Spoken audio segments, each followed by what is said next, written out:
Good afternoon, all. I'm Sarita Pasupleti, your host for today's panel discussion. I'm Senior MTS in VMware, working in storage domain. Our topic is excelling in less traveled path. Most of us would have come across an intersection in our careers where we had to make a career choice to grow in technical or management ladder. In this session today, most of us, having chosen the technical career, we would have the opportunity to hear the point of view of three amazing panelists who have excelled in various technical domains. Let me introduce our panelists to you. Our first panelist is Mini TT. Mini is a principal engineer in ABB Global. Mini's expertise is in secure software development lifecycle and strengthening product security. Our second panelist is Sripriya Venkatesan. Sripriya is a senior architect in Capgemini. Sripriya is an architect with focus on artificial intelligence, Java, and related technologies. Our third panelist is Lakshmi Gayatri. She is popularly known as LG among her peers and colleagues.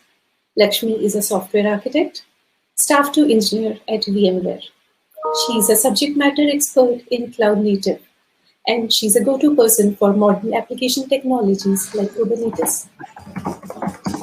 Our moderator for the session is Ramya Victor. Ramya is a senior MTS at VMware. Ramya is also a city director for Women Who Code Bangalore chapter. I would hand over the discussion to Ramya for starting the panel. Thank you, Ramya.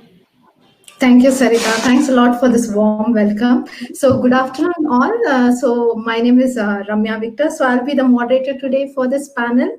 So I'm very happy to have the three most eminent women in the panel with me today. So as the name of the topic goes about, right, excelling in the less traveled path.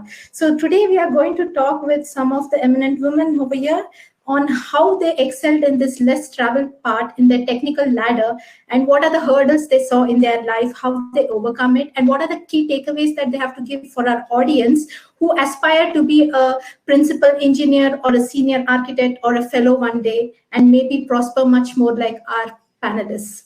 So thank you, Mini, Sripriya, and Lakshmi. So let's not wait much and let's start off with our panel today. So first, I would like to talk to Mini about this. So Mini here is a very wonderful personality. Let me tell you, she started a career in defense, so that is really amazing. And she has over 24 years of experience in industry, and it's still continuing. So Mini, given that you have spent 24 years in industry, so definitely I believe people would have approached you asking, why don't you choose management ladder? Why don't you shift to that track? So people would have pitched this idea to you, I believe. So how did you approach this idea, and what is your take on it? Why did you go to management track? Why did you feel that technical track is best for you? Would you like to share your thoughts, Mini? Over to you. Yeah, thank you, Ramya. Thank you, Ramya. Thank you for introducing and giving such a nice introduction. For me personally, technical career is what I've always enjoyed.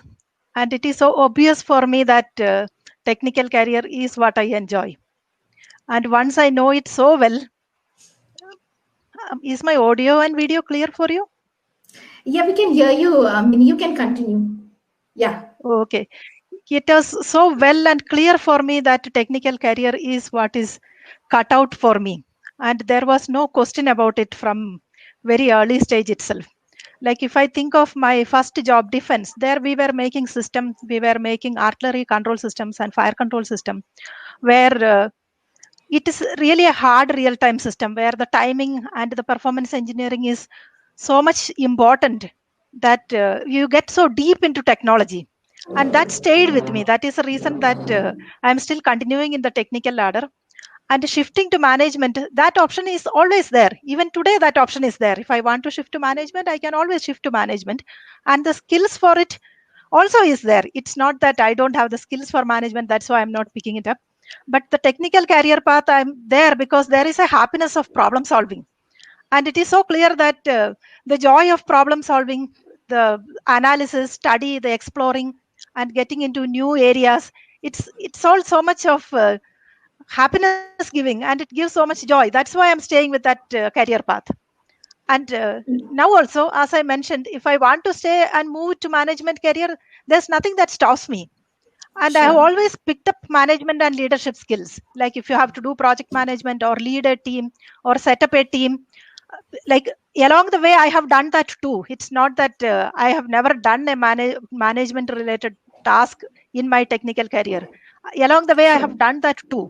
But as I mentioned, it's a happiness. Like what gives me joy? I'm staying with that. Why do I Sure. deprive me of my joy that in the name of management should I don't have anything against it or something.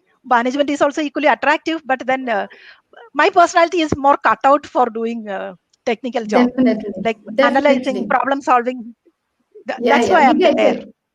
Yeah, we totally agree. You know, folks, one important thing Winnie told me was she loves to be in technical ladder because even though it has a lot of challenge, she loves the pain that she gets in this. So it's like if you like it, you wouldn't see the pain as pain, rather you would see it Yeah. as a joy. So that is one amazing thing that people should note. You should follow your passion. So technical ladder is her passion. Thank you, Minnie. That was really insightful to know.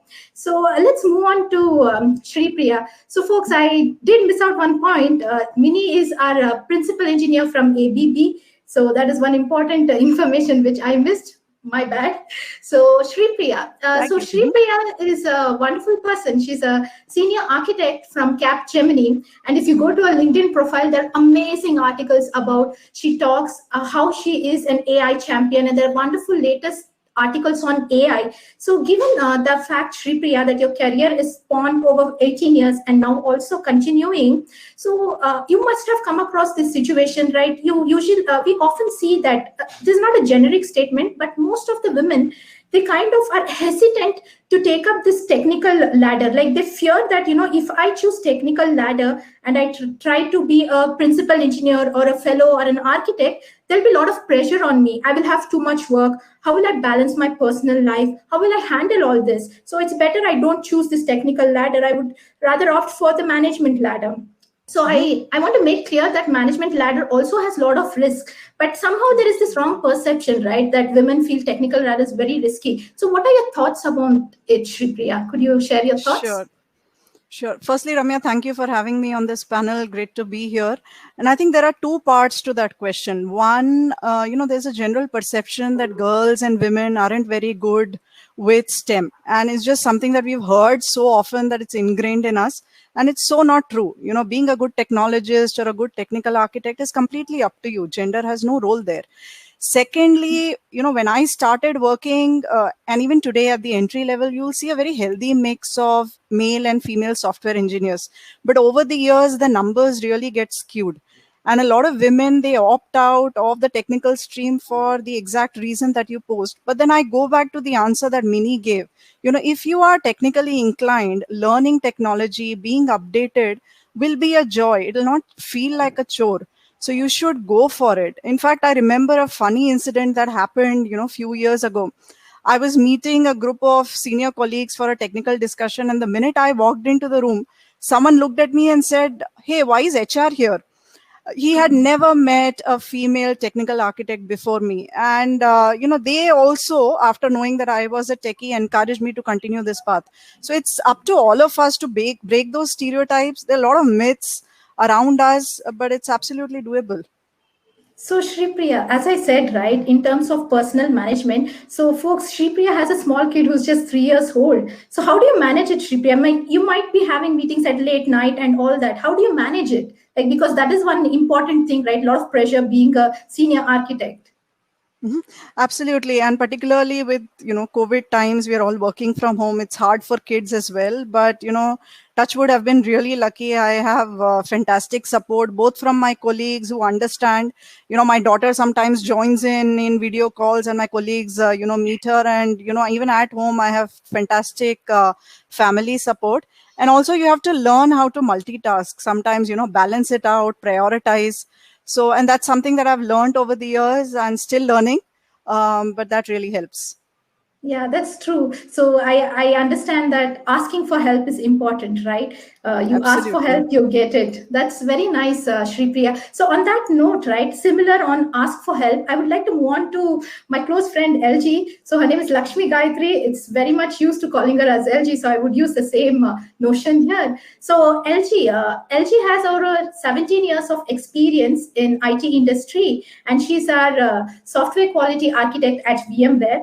So LG, on that note, right, they tell always ask for help. With that context, many people will reach out to you asking for help.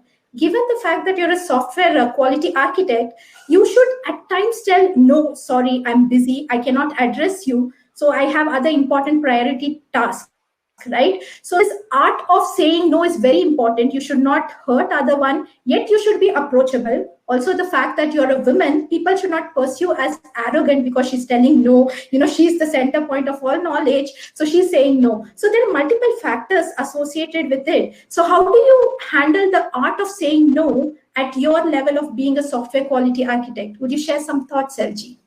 Sure, Ramya. I hope I'm audible. Okay. Yeah.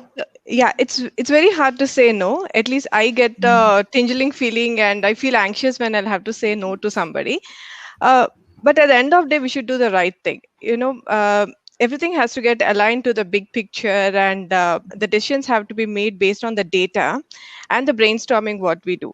So most often when we author design docs, so what we do is, even for the decisions or the ideas where we said no, we make a note of it. And then in the meeting still we say, hey, we are not going ahead with XYZ, but going ahead with ABC. And then we'll come back later. So that way, when we do, we are not saying no to the request, we are not saying no to the idea, not to the person who have submitted. So when we do this, it is easy for the team to understand, and they don't hesitate to submit their ideas. And I strongly encourage the team with whom I work to submit their ideas, irrespective of what the outcome is. Sometimes the idea what we say no yesterday, maybe it is a go-to approach which we will be taking tomorrow. That's what I feel. Oh, that's really insightful, LG. So I hear that when you say no, you should be very careful. But what are the other alternatives that you can give, LG? Like when you tell that no, right now, folks, I'm busy, I'm doing some work. So what is the other alternative, like an add-on for people? Yeah, so always you should see, whenever you're saying no to people on an ad hoc request, right? So you should always tell them the next appropriate time when you can make it happen. So you can say, hey, Okay. can we do this? Can we do during this time or tomorrow, or can I call you back? So that, and make sure that you don't miss out on that commitment, because the other person next time may not even approach you if you have not returned the call or made an attempt to connect later. So that, and it can happen, Ramya, not just within the team, but even cross team also when we are collaborating. So there can be some requests coming in. Yeah. So yeah, it's important to be accommodative and also make people get a feeling that, hey, if she's busy today, she will come back to me tomorrow, for sure. Good. I think that is very important thing to note, right? I think Shripriya and Mini also would agree that we should always tell them no with a personal touch, telling that she would always come back once she finds time, because she is busy with her work, of course. So that is a really interesting point. Thanks, LG. That was amazing. So on that note, so there is also since Mini, I think this would be an apt question for you, because the fact that you have seen industry for the past so many years, you would have more wider view on this. So there is always this cultural perception, Mini, that leadership skills, communication skills are very apt for people in non-technical ladder, because they are the one who will be doing all the big management. So when it comes to technical ladder, people feel that you don't, even if you don't have good soft skills and if you don't have good communication skills, you can still survive in technical ladder. So people have this cultural perception. So what are your thoughts about it, Mini? What would you like to tell about us? This perception, if it is there, that is not a right perception. Because if you look at technical career, there is a whole lot of convincing that you have to do. Like a management convincing is one, but a technical career, there is a lot of selling involved in a technical career. You come out with a new idea, you come out with something that will improve the department, it will improve the business. that has to get through for the decision makers, and it has to go through for the customer's benefit and the industry's benefit and the society's benefit. So when you want to come out with that, communication and the selling concept is very much required for the technical crowd. And also, if you look at decision making has a lot of aspects to it. To have an informed decision making, to look at a technically sound decision, is it something that will sustain over a long period of time? Does your architecture sustain over a long period of time? Say, for example, the domains which I am coming from are not very fast moving. I have also worked in fast moving domains like consumer electronics, but the defense, it is a very long life. Your product has to live long. Even present day, which I am in, the industrial automation, that also is long life products. So the vision is required, and you should be able to communicate and convince that vision. I'm talking from a technical solution point. It's not only the management. So informed decision making and experts' presence is very much required for an informed decision making, considering the long-term benefits of the society, the long-term benefit of the industry. So it is nowhere discounted that technical people need not have a management. I don't call it management, the leadership and communication, convincing, the selling skills, that is very much required for the technical crowd. And for me personally, what I've seen is, I'm not very sure whether it was like cut out for doing that, or most of the time you are so deeply convinced about your idea that you somehow want the others to be convinced. You feel like, also, is there some evangelist that has gone into you? Like, you get so deep into it, you are personally so convinced that you want to sell it to others. That is when this you call it a T set of skills. Few areas where you are so deep into, that is mostly it is your technical area. And even in management, you are few areas where you are very deep into your competence, and you also have to complement it with other neighboring. Yesterday also I listened to one professor from ISC, who was telling that, okay, even if you are into hardware design, you need to have the surrounding areas to be also clear. So you need to have the surrounding area, and the broad spectrum knowledge is also required. Otherwise, you don't know how your solution fit in. So you really need to know where does it fit in, how the business benefit, and how long time sustainable it is, how the environment benefit. You need to consider all that. So no, I don't agree to this perception. If at all it is there, it's time to change. Yeah, I totally agree. You know, everything is changing nowadays, given the COVID-19. I believe a lot of wrong perceptions also should change. That is a good point you said, Minnie. The T aspect that you told, just like the alphabet T, where you are deep in a particular technology, but yet you have a vast experience in other aspects. That's very important. So folks, that's very important to know that, you know, leadership skills, they're not confined to any one aspect of IT. It is needed in all the regions of IT. So that is a good point, Minnie. Thank you for that insightful thought.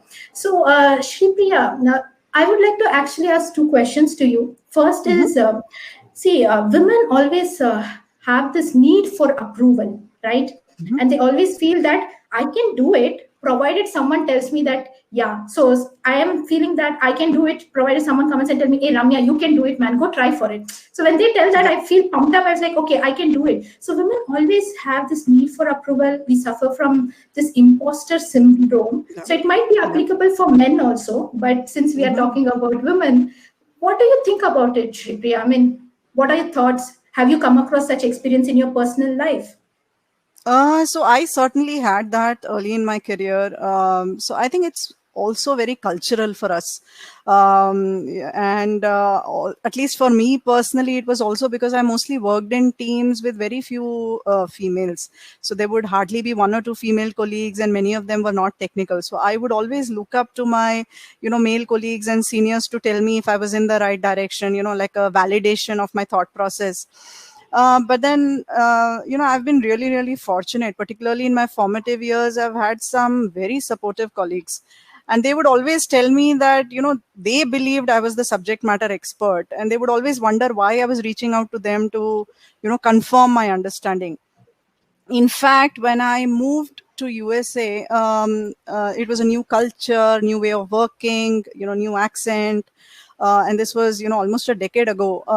So I also did the same with my American coworkers. I would ask them if I was in the right track, just like a validation. And they gave me the same feedback. They said, you are an SME, you know it better than us. And then that helped me over the years to build strong confidence in my gut feel, because a lot of times when you're taking decisions, they are not what you read in books. It is based on past experience, it's based on your gut feeling, and with that I overcame it. So by all means, from my experience, it's just something that we have in our background, and there's no merit to it. It's something that we can easily overcome. True. That's good, Shripriya. So as you said, right, we need to accept the fact that we all have that feeling and try to overcome it. We should not deny that, no, I do not need approval. It's just your thought. So well said on that thought, Shripriya. There is one small thought that I have. So when we have the need for approval, how is it different from having a mentor? So we would reach out to mentor also for a need for approval, right? But the mentorship role is completely different. So I see you're very passionate on mentorship. I see a lot of articles where you tell that in Capgemini we work on mentorship, and you are personally involved in a lot of mentorship programs. So what are your thoughts? How do I differentiate between need of approval and reaching out to mentor to guide me? So what are your thoughts on that, Shripriya? That's a great question, Ramya. So I think we all forget how important mentorship is. And like I mentioned, over the years, approval is, typically with your current teams on the work that you're working on.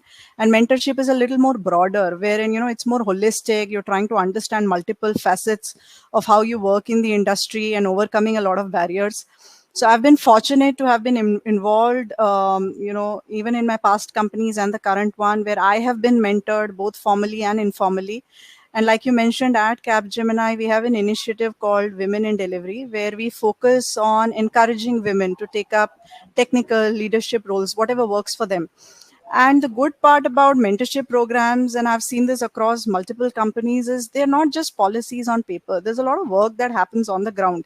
So you actually get to meet people. You talk to, women who are so passionate about following their dreams, but then they give up, those dreams because of, whatever reasons. And being able to help them and handhold them sometimes, particularly during the formative years. So 8 to 12, 13 years is when I see a lot of ladies dropping out of the technical stream.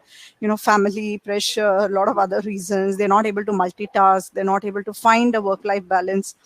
But then I always give my example. If I can do it, you can do it too. And it's useful to do mentorship for them and being able to find a solution that works for them.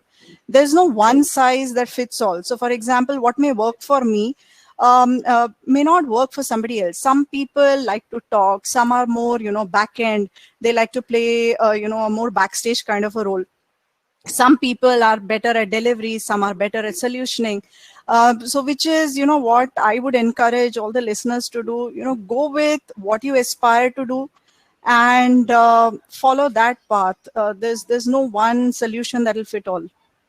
True. Well said, Shripriya. So on that note, I would like to ask a one-liner to you, Shripriya. Was it hard for you to find mentors given that you're a senior architect? Is it easy to find mentor when you're at that level of your technical ladder? Luckily, touch wood, I've always found mentors, and that's one reason why I am where I am, both at home and at work. Good. That's really amazing to know, Shripriya. We do have ample amount of mentors in the higher technical ladder too. Yes. So LG, on that thought, I would like to continue that to you also. Did you find it hard to find mentors in your technical ladder, given that now you're a software quality architect and there are very few, I believe. So what is your thought on that, LG? Yeah, Ramya, that's a good question. So we do have, mentors, again, we shouldn't think that we need to find them only within our organization. So that boundary wall doesn't exist now. So that's when finding a mentor in your organization is good, but then it's as important as having external mentors also whom you can connect with. And there are a lot of communities where we can join and then have this exposure.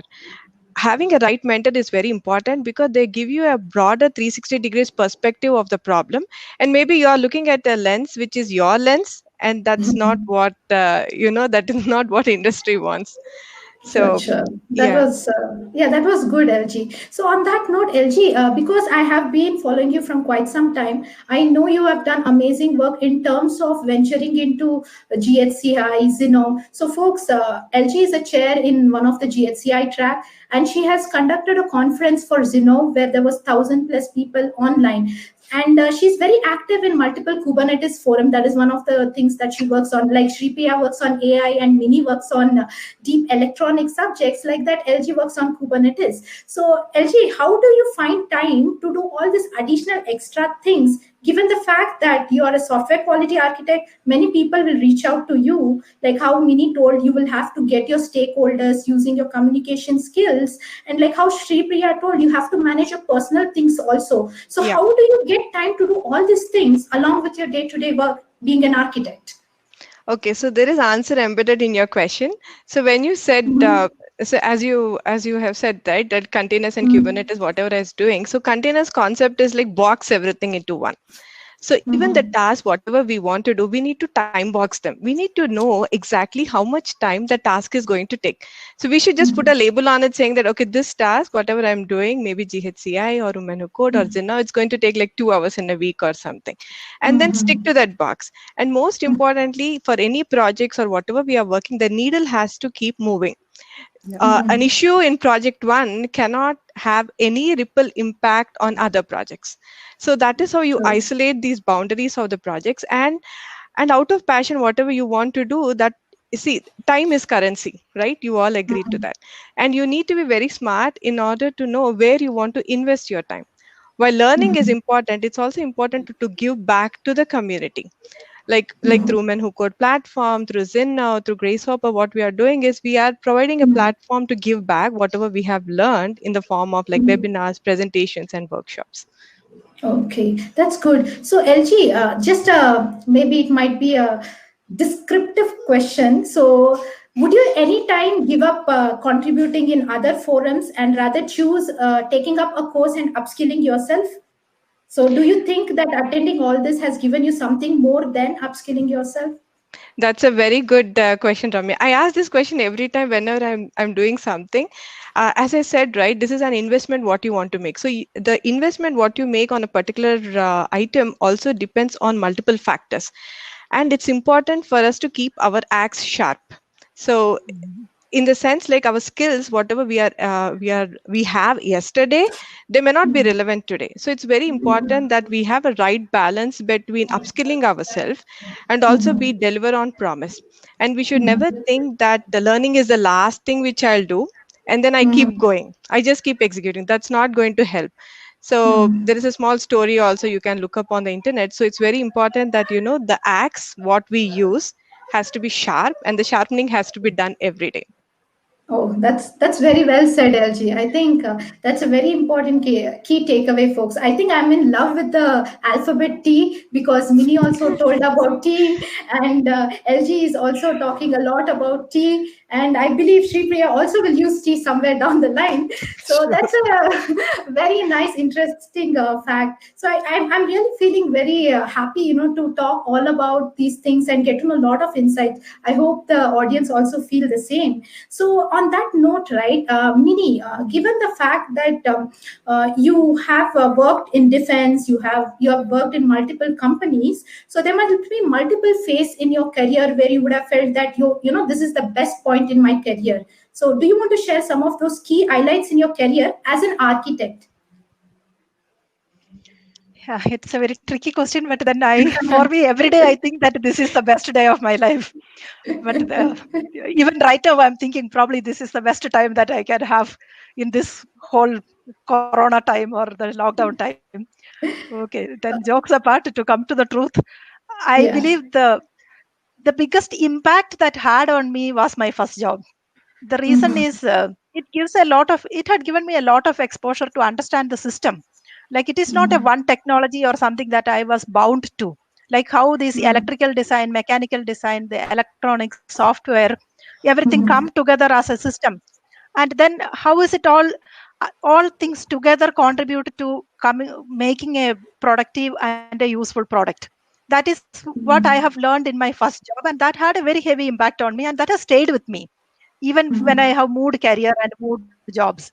And there, one more skill which I have learned is very deep into embedded systems. So that has given me very high confidence that, okay, I'm extremely good into embedded systems. And that is where my core strength is. And using that as a platform and the foundational knowledge, I can build up other knowledge.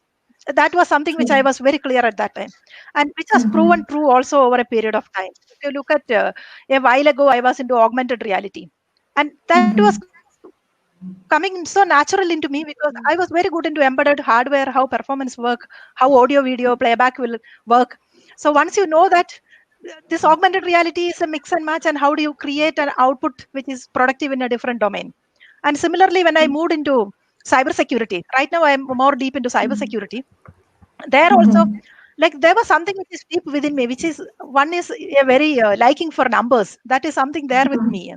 So with that liking for numbers was always there. I used to play around with the numbers. If you know this complexity and complex numbers, like you can make an art out of it, like gardens, flowers, pictures. So I used to keep doing this. So I always had a fancy for numbers. So when I came into cryptography, the world of cryptography, like I'm enjoying it. So and then building cybersecurity around it is fine. So what has helped me is having some foundational topics which you are extremely enjoying it and you are liking it.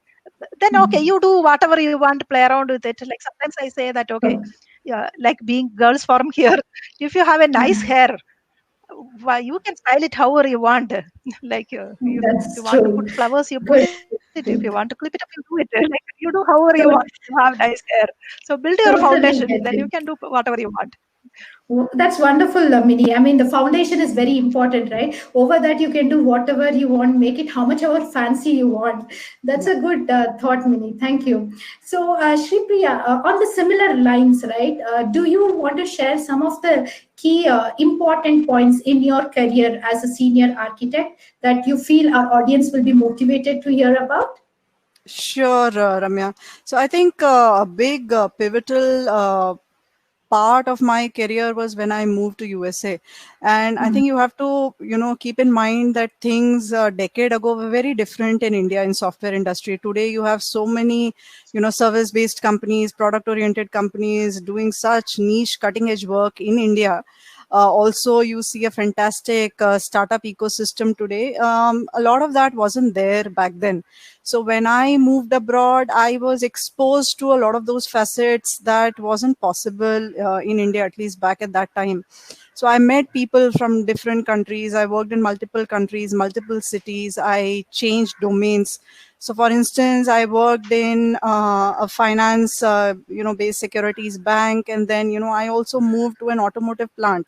I worked in a live plant where cars are manufactured. And, then I moved to energy. I did logistics. I tried multiple technologies. So I think that really helped. So the foundation bit that, all of you mentioned about, I was able to get that by doing multiple things as a part of my day-to-day job. And then I go back to what, LG said, you have to also do a lot of things outside of work. And so, for example, currently I'm focusing on AI. So I don't just read blogs or books on AI, or of course, I'm still doing that and also doing courses, but I also participate in hackathons. I meet people at colleges because there's a lot that's happening on the ground. And AI, even though, there's still a level of maturity, there's a lot that's happening, that's changing on a daily basis at a rapid pace. That it's nice to be hands-on, and I think that really helped me. And I think that is what gave me a holistic view. And again, I go back to the T that you spoke about. So getting that is really important. So depth is one, but then you also need to have breadth. And I think more than giving you a confidence, it also helps you pick and choose. So for instance, you may try, let's say, a software development methodology that may not work for you, or a UX design, or a new design thinking concept. But then how do you try unless you know? So absolutely, you should try multiple things. And that's a philosophy I've had all these years, and I still continue, and I encourage my mentees to do that as well. True, true. Thank you, Shripriya. I said, right, you will be also influenced by tea. So it's a wonderful panel, I'm so pumped up. I'm literally like jumping at my place. So seeing such wonderful architects and I, personally, I am an AI/ML enthusiast. So I'm so happy that, I found an inspiration in you and I've got 3 wonderful folks to reach out to. Amazing, amazing. So LG, on that thought, would you like to share what are the wow moments in your career as an architect? Yeah, so I think that is one of the audience questions also. So it's very hard to get your stakeholders say yes to you in the first shot. So there's a lot of rework, and then we do disagree and commit. That's the principle what we use. So even you disagree, once everybody is agreed upon, then you stick to it. You make it happen. So recently there was one such POC which I have done. So initially everybody told me that, hey, it's not going to work. So you should just stop investing in what you're doing. But then when it took it like a challenge, and then when I did it, it was like everybody was like, oh wow, it worked. We didn't expect it to. So that is the most recent wow factor, I would say. And if at all I'll have to go a little back, I was recently awarded vExpert by the VMware community just a few weeks back, and a tech evangelist. So I never expected that I would be a recipient of such an award. So so these are like recent wow factors, I would say, in 2020 at least. Amazing, amazing. So given that 2020 has been a little bit harsh on all of us, we get to hear your wow moments, so it's amazing. So on that note, LG, maybe I will take up a few audience questions. So since the audience question is quite similar to what you answered, I'll start off with you. So LG, whenever you propose some idea, right, like how Minnie said that we somehow have an evangelist within ourselves telling us that, this idea is perfect. I am convinced this is perfect. But how do you kind of articulate that to your peers and make them convinced that this is the right idea and this is one which should be followed? Yeah, so that's a very good question. And I think that is the problem what we get faced on a day-to-day basis.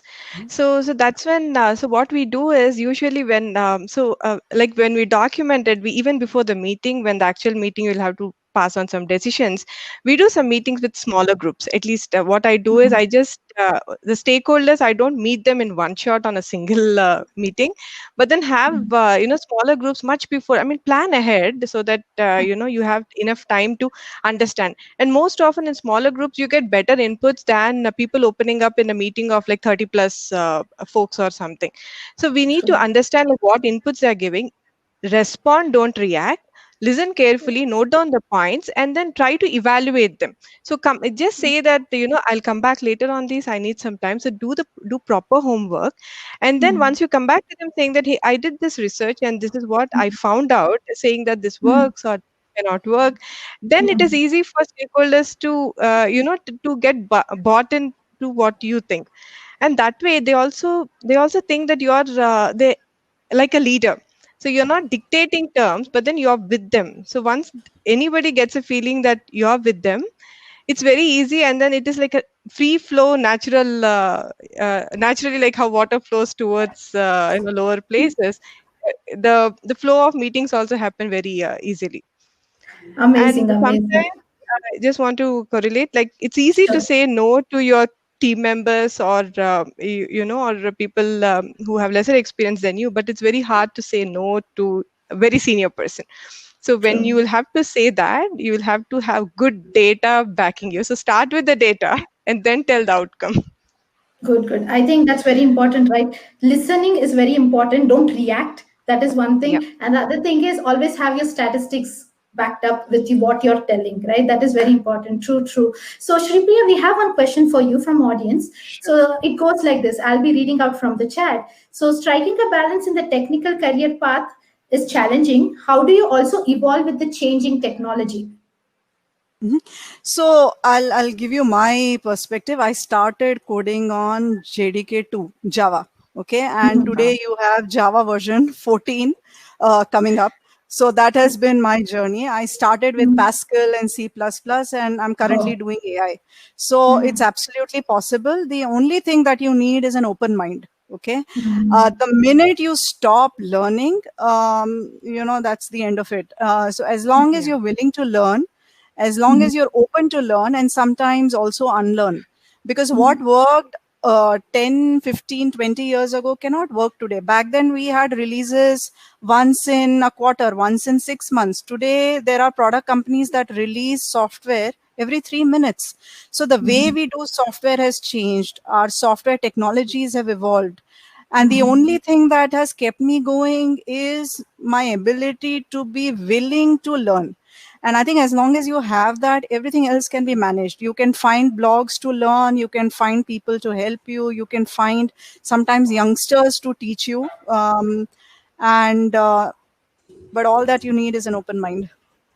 Yeah, I think that is good, right, Mini? We always think that, once we reach a certain point in our career, we are done. I don't have to learn anymore. Personally feeling, even I felt like that few years back. So that is very good. I mean, as the life is moving on, there is more to learn, right? I'll definitely keep that point in mind. And it's really amazing to see how you have evolved yourself from C Pascal to being an AI champ. Amazing. So, Mini, we have this wonderful question for you here from the audience. Let me just read it out. So they're asking, what is the biggest challenge you faced while growing up in your technical career ladder, and how did you overcome it? And along with that, I would also like to add on to this question. So was there any situation where you had to overcome the male dominance aspect? Yeah, both are very interesting questions. One is about the challenges. Okay, if you look at the challenges, I think it is, for me, it is a very personal nature that I think too deep. So most of the people, when you say you face challenges, you may think of it as a challenge that is coming to you from external.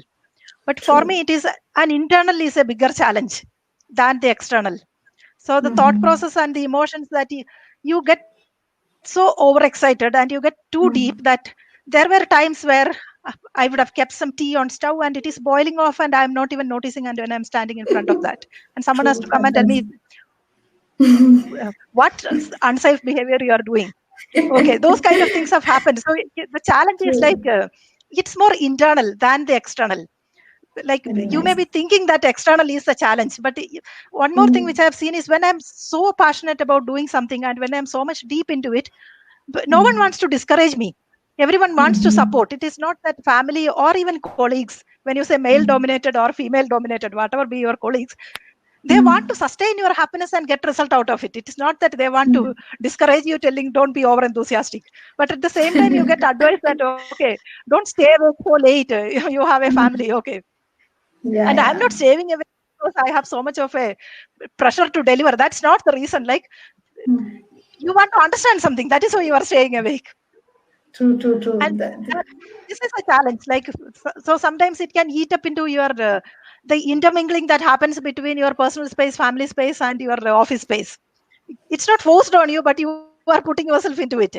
And that's one of my challenges. And definitely other challenges, like every other girl go through, like the time of childbirth and the first day of returning to work after maternity leave. The whole day you are in office awake, you are back home night, the child is awake, which forces you to stay awake. Those kind of routine challenges everyone overcome. But I believe the emotional challenge is bigger than these kind of physical challenges. True. Well said, Damini. I think I'm really liking the way you put it. Sorry. The way I heard a little while ago about, I hear you. A while ago about imposter syndrome. The imposter syndrome is also like inadequate. Like, but that is not true. Like you are always you're capable of doing anything. It is a matter of putting yourself into it. There's nothing like you are lacking in capability for any reason. Yeah. Put yourself into it. And male, the part of male dominance.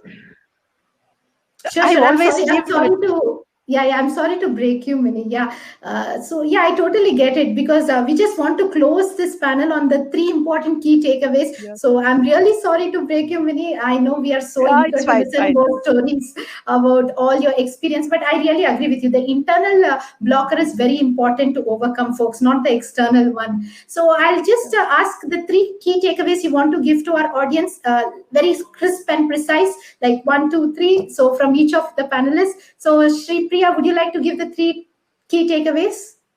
Sure. I think 1, don't get bogged down by what people tell you. Two, try out multiple things, find your calling. And third, as Professor said yesterday, read. It's never too late to learn something new. Cool. Thank you. So LG, thank you, Shripriya. LG, Yeah. quickly. Yes. So 3 things: learn to ask at any point in state, never hesitate to ask, be it at home or at work. So don't stop asking. The second one is finding mentors internally or externally. And third aspect is networking. And that I feel it's actually a wire that connects everything together. Awesome, LG. Minnie, over to you, the 3 key takeaways.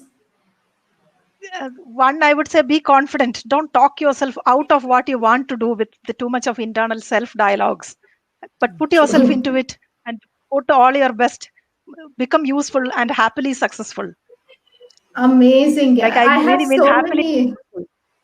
Yeah. Sorry, Minnie, you wanted to conclude? Yeah, technical career is an important as well as challenging and enjoyable. So enjoy it. True. Become useful. Amazing takeaways, folks. It was marvelous talking to all of you, and the wonderful key takeaways. The only thing that is resonating with me is always change with technology, keep learning new things, and time is essence, time is money. So always concentrate on that. And as LG said, right, you will have to network. That is very important to build your portfolio. And as Minnie said, overcome the internal challenges with you. Don't blame others for that. So very nice talking to all of you. And we are so happy you could make it to our panel.